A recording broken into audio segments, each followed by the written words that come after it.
Hello and welcome to my ePortfolio presentation for LSC-595, Apply, Learn, and Reflect. This semester, I had the opportunity to serve as a reference literacy instruction intern at Stonehill College in Easton, Massachusetts. The primary objective of this ePortfolio presentation is to touch upon how I was able to use professional field experience goals to help achieve 3 of the 4 GSLIS learning outcomes. The digital photography and screenshots used throughout the presentation are my own.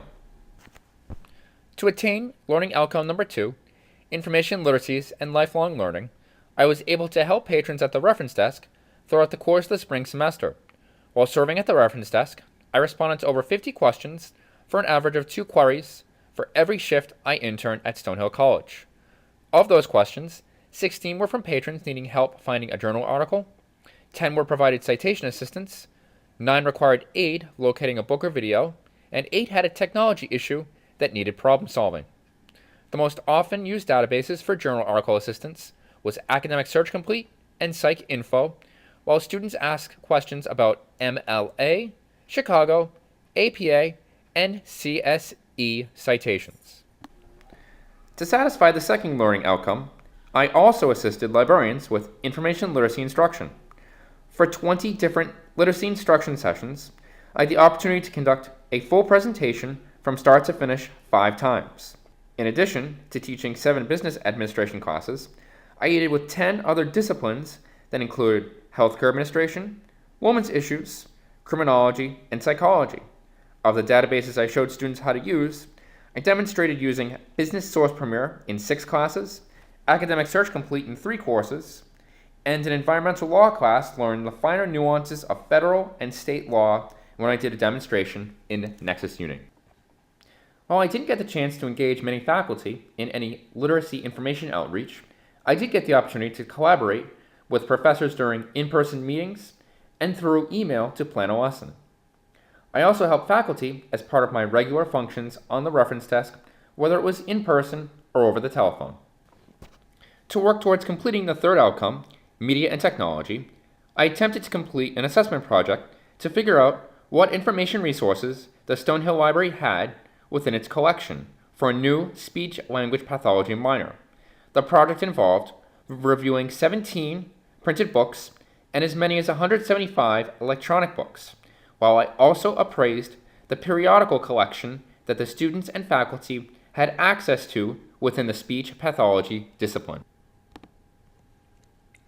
Because I really didn't have a list of the core titles, and speech-language pathology is such a specific medical discipline, I came up with a list of keywords using the syllabus for each of the 5 new classes within the minor. As you can see here, for SPL 201 phonetics, there are headings for subjects like phonetic transcriptions, articulation, and phonological disorders. Using the master list, I color-coded each Library of Congress classification area and sorted each book by which keyword they fell in. After reading through the description of the book and table of contents, sometimes I put one book in more than one category. This guided me in identifying gaps and helped me come up with a list of books to purchase. The primary result of the assessment indicated that the current electronic book subscription through ProQuest covered many of the key areas for each of the 5 speech-language pathology courses. I also found out that as many as 14 of the 17 printed books were out of date and needed to be weeded from the collection.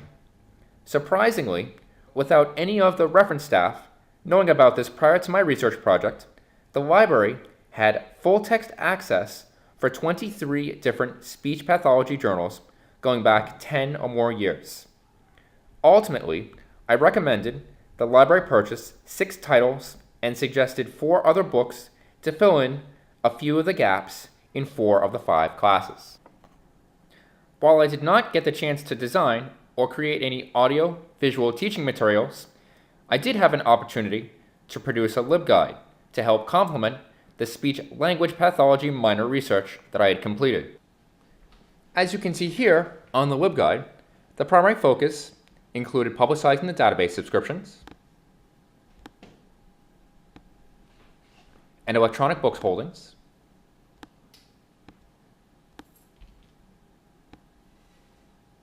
as well as the various electronic journals that the library has access to, a website listing of the speech-language pathology advocacy organizations,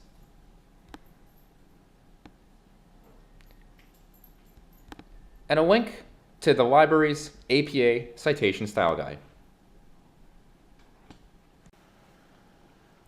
I achieved the fourth outcome, management and leadership, by assessing community needs and evaluating library and information services by spearheading an effort to have students complete 1-minute paper evaluations following the conclusion of information literacy classes. The results of 13 different assessments during the spring semester helped librarians to judge the success of the presentation to ensure students achieved learning outcomes and to gauge what could have been improved upon in the literacy session. The feedback from the assessments shaped future instruction sessions over the course of the spring semester. Thanks for taking the time to listen and watch. I hope you've enjoyed my e-portfolio presentation. Below are links to a few of the projects I mentioned in this presentation. You can access them by downloading the PowerPoint presentation on Sakai and clicking on the links in the final slide.